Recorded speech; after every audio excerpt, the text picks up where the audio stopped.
अस्सलामुअलैकुम viewers, welcome back to my channel. आज मैं आपको सर्बेक्स जी के बारे में रिव्यू दूंगी कि बेसिकली ये जो मेडिसन है ये क्या है, क्या इसके यूजेस हैं, क्या इसके साइड इफ़ेक्ट्स हैं और कौन से ऐसे मेन मकासद होते हैं जिसके लिए ये यूज़ की जाती है। ये सब देखने के लिए या जानने के लिए इस वीडियो को अंत तक देखें। लेकिन उससे पहले तमाम देखने वाले जो हमारे चैनल पे न्यू हैं, सबसे रिक्वेस्ट है please like share and subscribe my channel and click the bell icon to receive every new notification of my video. Thank you so much. Surbex Z tablet basically क्या है, ये एक use की जाती है as a multivitamin. Surbex Z is a high potency multivitamin supplement. It is use to treat vitamin और specially zinc deficiencies, यानी vitamin से रिलेटेड या जो मेन इसका कंपोनेंट है जिंक, उससे रिलेटेड अगर कोई डेफिशिएंसीज हो रही हैं बॉडी में तो उसको जो है मुकम्मल करने के लिए ये इस्तेमाल में लाई जाती है। ये एबट लैब की प्रोडक्शन है और इसको जो मेन मकसद है वो बॉडी के वाइटामिन्स और मिनरल्स को पूरा करना है। ये था इसका इंट्रोडक्शन। और इसके अंदर अब क्या क्या ऐसे कंपोनेंट्स पाए जाते हैं जिससे मिलकर ये मेडिसिन डिज़ाइन की गई है, तो उसका भी ज़िक्र करते हैं।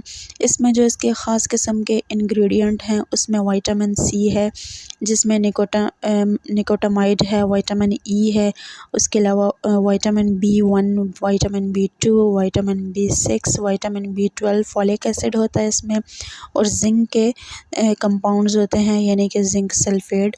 ये सब चीज़ें इसके अंदर एग्जिस्ट करती हैं जो कि ओवरऑल बॉडी फंक्शन परफॉर्मिंग के लिए और बॉडी की डेफिशिएंसीज़ के लिए बहुत बेस्ट है। ये था इसका इंट्रोडक्शन। अब हम बात करते हैं इसके यूजेस के बारे में, कैसी कौन सी कंडीशंस हैं जिसमें ये मेडिसिन बेस्ट होती है। इसको आप विटामिन बी कॉम्प्लेक्स की डेफिशिएंसीज़ में ले सकते हैं, यानी अगर आपको विटामिन बी की डेफिशिएंसी है, B12 की, B6 की, तो इन डेफिशिएंसीज़ में आप इस मेडिसिन को ले सकते हैं। उसके अलावा अगर आपको विटामिन सी की डेफिशिएंसी है तब भी आप इसको खा सकते हैं। विटामिन सी क्या है, ये भी एंटी ऑक्सीडेंट है जो कि बॉडी की ज़रूरियात के लिए दरकार होता है। सेम इसी तरह अगर आपको जिंक डेफिशिएंसी है, ये भी एंटीऑक्सीडेंट के तौर पे और पावरफुल ऑक्सीडेंट के तौर पे वर्क करते हैं। जिंक डेफिशिएंसी जब भी हो तब भी आप ये मेडिसिन खा सकते हैं। उसके अलावा अगर ग्रोथ रिटार्डेशन होती है, यानी कि बॉडी की ग्रोथ नहीं हो रही या बॉडी के जो ऑर्गन्स हैं उनकी ग्रोथ नहीं हो रही, हड्डियों की ग्रोथ नहीं हो रही, बालों की नहीं हो रही, नाखूनों की नहीं हो रही, या स्किन जो है वो डेड स्किन जो है वो फ्रेश नहीं हो रही, तो उस कंडीशन में भी आप इसको यूज़ कर सकते हैं। उसके अलावा अगर अरेस्टेड सेक्सुअल मैच्योरेशन है, यानी कि बालिगपन अगर नहीं आ रहा बच्चों में या बच्चियों में, तो उस कंडीशन में भी आप ये मेडिसिन खा सकते हैं। उसके अलावा नाइट ब्लाइंडनेस अगर आपको होती है, यानी कि रात में अगर आपको नज़र नहीं आता, तो उससे क्या होता है कि विटामिन ए की डेफिशिएंसीज़ हो जाती हैं। इन डेफिशिएंसीज़ को पूरा करने के लिए, यानी कि आँखों को जो है वो अंधेरे में या कम लाइट में अगर नज़र नहीं आ रहा तो तब भी आप इसका यूज़ कर सकते हैं। इसमें होता क्या है कि जो विटामिन ए होता है उसकी डेफिशिएंसी हो जाती है, तो ये मेडिसिन वो पूरा करती है। उसके अलावा स्कर्वी की कंडीशन में आप इसको ले सकते हैं। एनोरेक्सिया में आप इसका इस्तेमाल कर सकते हैं, यानी कि अगर आपके जिस्म का वज़न नहीं बढ़ रहा, आप बहुत वीक हैं, उस कंडीशन में भी आप इसका यूज़ कर सकते हैं।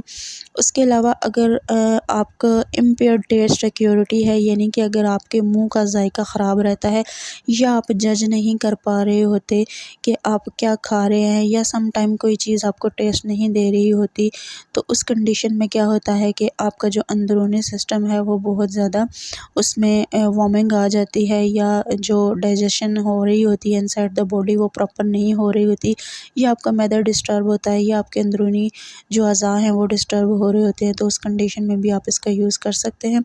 उसके अलावा अगर आपको डायरिया है, यानी कि आपका हज़मा ठीक नहीं है, तब भी आप इसका इस्तेमाल कर सकते हैं।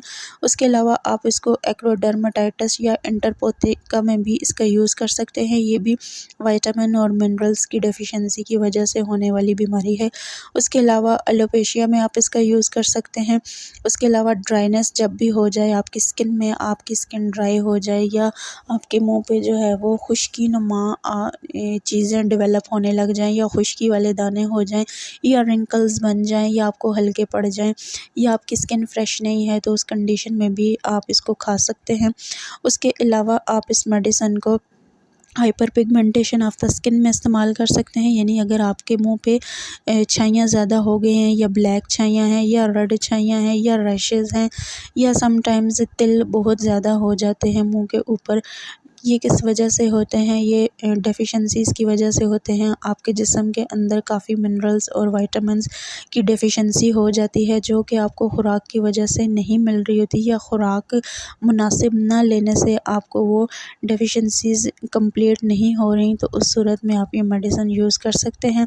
उसके अलावा डिले वुंड हीलिंग में आप इसका इस्तेमाल कर सकते हैं, यानी अगर आपका कोई ज़ख़्म भर नहीं रहा या कोई ऐसी चोट लगी है कि जो आपकी ठीक नहीं हो रही, तो उस कंडीशन में भी आप इसका यूज़ कर सकते हैं।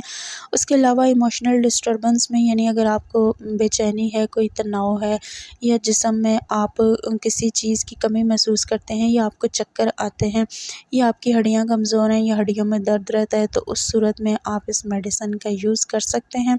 यानी ओवरऑल अगर इस मेडिसिन की बात की जाए तो आपके जिस्म में होने वाले जितने भी विटामिन्स या मिनरल्स की कमियां हो जाती हैं या आपकी बोन जो है वो पेन करती हैं या आपके बॉडी में पेन है या मस्कुलर पेन है, ओवरऑल जिस्म की ऑन द होल डेफिशिएंसीज़ को पूरा करने के लिए ये मेडिसिन डिज़ाइन की गई है। बहुत अच्छे रिज़ल्ट्स होते हैं इसके, इंशाल्लाह आपको इससे लाज़मन फ़र्क पड़ेगा। ये थे इसके यूज़ेस। अब हम बात करते हैं कि ऐसी कौन सी कंडीशंस हैं जिसमें इस्तेमाल नहीं करना चाहिए।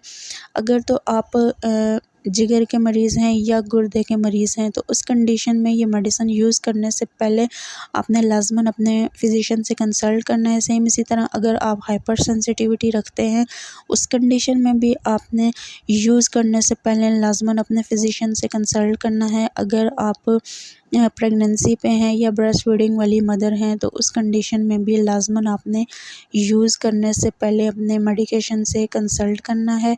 ये थे इसके नॉट यूज़। अब हम बात करते हैं इसके साइड इफ़ेक्ट्स के बारे में कि अगर आप ये मेडिसिन यूज़ करते हैं तो क्या क्या साइड इफ़ेक्ट्स हो सकते हैं। इसमें अपसेट हो सकता है आपका स्टमक, यानी आपके मैदे में दर्द हो सकता है या आपका हज़मा ख़राब हो सकता है। उसके अलावा एसिडिटी हो सकती है और डायरिया हो सकता है। ये इस मेडिसिन के साइड इफ़ेक्ट्स में देखा गया है, लेकिन कुछ मरीज़ों में ये भी देखा गया है कि उनको गैस्ट्रिक इश्यूज़ हो जाते हैं या उनको वर्टिगो की कंडीशन हो जाती है या उनमें डिज़ीनेस आ जाती है या ख़ुनूदगी ज़्यादा आ जाती है। ये था ओवरऑल इस मेडिसिन का रिव्यू। अगर आपको हमारी वीडियो पसंद आई हो तो हमारे चैनल को सब्सक्राइब करें। Thank you so much.